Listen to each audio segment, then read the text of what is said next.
Bonjour, aujourd'hui une deuxième vidéo pour illustrer le chapitre 4, évolution de la biodiversité, chapitre qui s'intègre dans la partie 1 du programme de TS, génétique et évolution.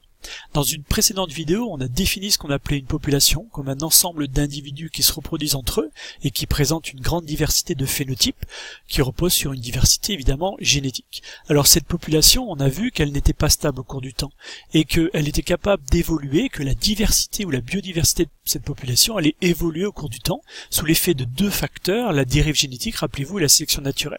Et l'idée qu'on avait laissé planer à la fin de la première vidéo, c'est que cette évolution peut être tellement importante qu'à un moment donné, le groupe d'individus qu'on obtient n'est plus capable de se reproduire avec les autres populations de l'espèce et donc forme une nouvelle espèce. Donc dans cette vidéo, il nous faut expliquer, pour finir ce chapitre, les mécanismes de la spéciation, c'est-à-dire l'apparition de nouvelles espèces au cours du temps.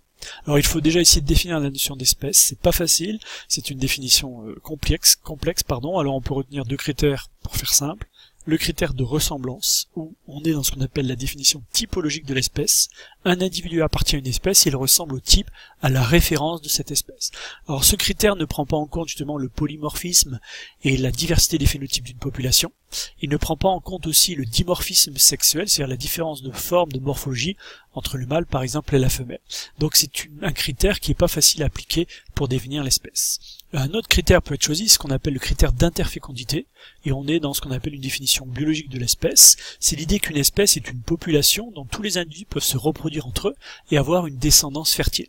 Donc là, évidemment, ça paraît aussi intéressant, ça ne peut pas évidemment toujours s'appliquer, on pense notamment à toutes les espèces fossiles, sur lesquelles on ne peut pas tester ce critère d'interfécondité, et parfois on a deux espèces différentes qui peuvent quand même donner des hybrides fertiles. Donc là vous voyez que définir une espèce c'est pas si simple que ça. Donc j'ai résumé les deux critères sur lesquels on peut s'appuyer, la définition typologique ici, la définition biologique, avec justement le critère ressemblance, interfécondité. L'avantage, a priori c'est facile de repérer si un individu ressemble au type. Cohérente cette définition logique avec l'évolution, mais les inconvénients, on l'a dit, parfois c'est difficile d'appliquer cette définition typologique tellement il y a diversité phénotypique au sein d'une espèce, ça ne prend pas en compte le dimorphisme sexuel, et la définition biologique n'est pas testable. Le critère d'interfécondité, on ne peut pas le tester chez les fossiles ou chez des espèces qu'on ne peut pas élever. Donc, pour illustrer et finir sur cette notion d'espèce, Lecointre résume cette idée avec cette phrase: dans la nature, il n'y a pas d'espèce, il n'apparaît que des barrières de reproduction. Les espèces, c'est nous qui les créons à partir d'un modèle théorique. Ça montre à quel point la notion d'espèce est pas simple à mettre en application. Alors une fois qu'on a vu tout ça, on peut, et c'est peut-être l'idée qu'on retiendra, une espèce, on pourra la considérer comme une population d'individus suffisamment isolés génétiquement des autres populations. Vous vous rappelez, j'ai défini une espèce dans la précédente vidéo comme un ensemble de populations qui peuvent se reproduire entre eux. Mais justement, l'idée, c'est que si on arrête les flux génétiques, c'est-à-dire que si on crée un isolement reproducteur entre cette population et les deux autres, il y a, faute de reproduction entre les individus de cette population et de cette population, un arrêt des échanges de matériel génétique, ce qu'on peut appeler un arrêt des flux génétiques. Donc progressivement, on va créer ici un isolement génétique entre cette population et les autres populations. Et c'est cet isolement reproducteur qui impose l'isolement génétique qui va créer une nouvelle espèce. Donc vous voyez que on est bien dans cette idée qu'une espèce, en fait, est une population d'individus qui s'est isolé du reste des autres populations, et c'est cet isolement génétique qui justement en fait une nouvelle espèce. Donc à nous de comprendre un peu ce qui va déclencher justement cet isolement génétique. Et ce qui déclenche vraiment l'isolement génétique au sein de différentes populations, c'est l'isolement reproducteur. Alors il y a deux façons de provoquer cet isolement reproducteur à l'origine de nouvelles espèces.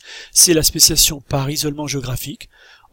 On démarre à partir d'une population initiale qui, comme toujours, présente une grande diversité de phénotypes, etc. Si on met en place une barrière géographique qui scinde en fait ma population initiale en deux lots. Alors la barrière géographique, ça peut être la mise en place d'une chaîne de montagnes, l'apparition d'un fleuve, des périodes glaciaires avec le développement de glaciers, etc. Il y a plein de raisons qui peuvent faire apparaître une barrière géographique qui scinde donc la population en deux lots. On comprend bien que de cette manière, les individus de cette population vont être isolés de l'autre population par cette barrière géographique, donc il se crée un isolement reproducteur. Les individus de cette population vont pouvoir se reproduire entre eux, mais ne pourront pas ou très mal se reproduire avec les individus de l'autre lot. Donc si on laisse cette barrière géographique quelque temps, eh ben les populations de mes deux lots ici vont pouvoir évoluer indépendamment l'une de l'autre, puisqu'il n'y a plus de reproduction possible entre elles.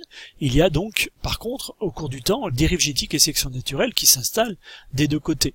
Alors comme en plus l'environnement peut être différent, vous comprenez que les contraintes peuvent être différentes, donc la sélection naturelle peut être différente. Et au cours du temps, on comprend évidemment qu'il va se passer un isolement génétique, qui est déjà présent ici, et même si la barrière géographique vient à disparaître, comme les glaciers qui disparaissent, et l'isolement reproducteur a conduit à un isolement génétique tel que les deux populations ne peuvent plus se reproduire l'une avec l'autre.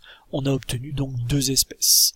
Donc vous voyez comment on peut créer l'apparition d'espèces par un isolement reproducteur lié ici à une barrière géographique. C'est un mécanisme de spéciation possible. Alors on peut aussi modifier légèrement ce mécanisme par l'effet fondateur. Si on fait partir de cette population de départ quelques individus séparés là aussi par une barrière, l'effet fondateur va y contribuer de la même manière à l'apparition d'une nouvelle espèce. Alors on peut aussi, pour finir, parler de spéciation sans isolement géographique.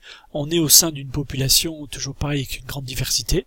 Et comme il y a une grande diversité de phénotypes, il se peut qu'au sein de cette population, certains phénotypes soient différents d'autres évidemment, et donc plus avantagés dans un environnement donné, ou que ces phénotypes différents développent un comportement différent. Donc on peut très bien voir s'isoler au sein même de la population, sans nécessairement une barrière géographique, des individus qui vont, de par justement un comportement différent, alimentaire, reproducteur, etc., plus se reproduire entre eux qu'avec les individus de la population de départ. Et là aussi, la dérive génétique et la sélection naturelle, font qu'au cours du temps, on va avoir l'apparition de deux espèces à partir de la population de départ. Donc là, on est dans un mécanisme aussi de spéciation sans isolement géographique.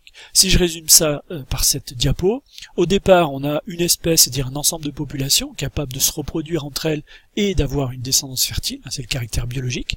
Si on crée au sein de cette diversité de populations une barrière géographique ou une barrière comportementale, on va isoler deux lots, la population 1 et la population 2. Ces deux populations vont avoir des échanges réduits génétiques et donc des échanges réduits ou nuls, ça dépend évidemment de la barrière, et donc ces deux populations séparées vont évoluer sous l'effet du hasard, la sélection naturelle, chacune de leur côté, et à un moment donné, avec le temps, on va vraiment avoir un isolement reproducteur, c'est-à-dire que là, il n'y a plus du tout de possibilité de reproduction entre ces deux populations. On a atteint aussi ce qu'on appelle un isolement génétique, et donc on est arrivé à deux espèces, l'espèce 1 et l'espèce 2. Donc on voit bien le principe de la spéciation au cours du temps. On fait apparaître de nouvelles espèces. Alors pour finir, il faut retenir que une espèce, c'est un ensemble d'individus interféconds, qui peuvent se reproduire, avoir une descendance fertile, que chaque nouvelle espèce va naître par un mécanisme de spéciation à partir d'une population initiale, et que dès qu'on a installé par spéciation un isolement reproducteur, il va imposer un isolement génétique, et donc on va avoir apparition d'une nouvelle espèce. Espèce 2, espèce 3, à chaque espèce qui apparaît, il y a forcément un mécanisme de spéciation qui va provoquer cet isolement reproducteur et génétique. Et une espèce, donc, bien comprendre aussi qu'une espèce a une durée de vie limitée, elle naît par ce mécanisme de spéciation, et elle disparaît, ce qu'on appelle l'extinction d'une espèce. Une durée de vie moyenne, c'est l'ordre du million d'années. Et cette extinction ou la disparition de l'espèce peut s'expliquer par l'extinction de tous les individus de cette espèce, ou, c'est plus rare, mais par une capacité d'échange génétique, par une rupture de cet isolement génétique. Voilà. Donc pour finir et résumer ce chapitre 4, l'évolution de la biodiversité au cours du temps, on a vu, mais ça c'est l'objet d'un autre chapitre, l'origine de la diversification du vivant, mais il y a plein de mécanismes génétiques et non génétiques qui concourent à créer cette biodiversité des populations et des espèces. On a vu que les populations n'étaient pas des structures stables et qu'au cours du temps, une population est vouée à évoluer, à changer de phénotype. Donc on voit la diversité d'une population varier au cours du temps. On a à retenir deux mécanismes qui poussent cette biodiversité d'une population à changer. C'est la dérive génétique qui, sous l'effet du hasard, que l'on ait affaire à des allèles avantageux ou non avantageux, qui ne présentent aucun avantage ou inconvénient, forcément, le hasard des individus qui se reproduisent, le hasard du nombre de descendants fait évoluer la fréquence allélique de ma population. On peut aussi faire intervenir la sélection naturelle, l'environnement, qui lui va filtrer, va sélectionner et va favoriser des individus plus que d'autres. les individus capables de se reproduire dans ce nouvel environnement vont transmettre leur allèle. Donc on va aussi avoir une variation de la fréquence allélique, ce qui explique la diversification du vivant de la population. Donc les populations se modifient au cours du temps. On a vu que cette modification au cours du temps des populations peut conduire à l'apparition d'une nouvelle espèce. C'est le mécanisme de la spéciation qui repose sur un isolement reproducteur. On a vu que cet isolement reproducteur pouvait se faire via une barrière géographique qui isole de l'eau, mais même sans barrière géographique, on peut provoquer au sein d'une population un isolement reproducteur. Cet isolement reproducteur peut évidemment conduire à un isolement génétique et donc à l'apparition de nouvelles espèces. Donc vous voyez comment au cours de l'évolution on peut expliquer l'évolution des populations qui conduisent aussi à une évolution des espèces au cours du temps. C'est le principe de l'évolution du vivant.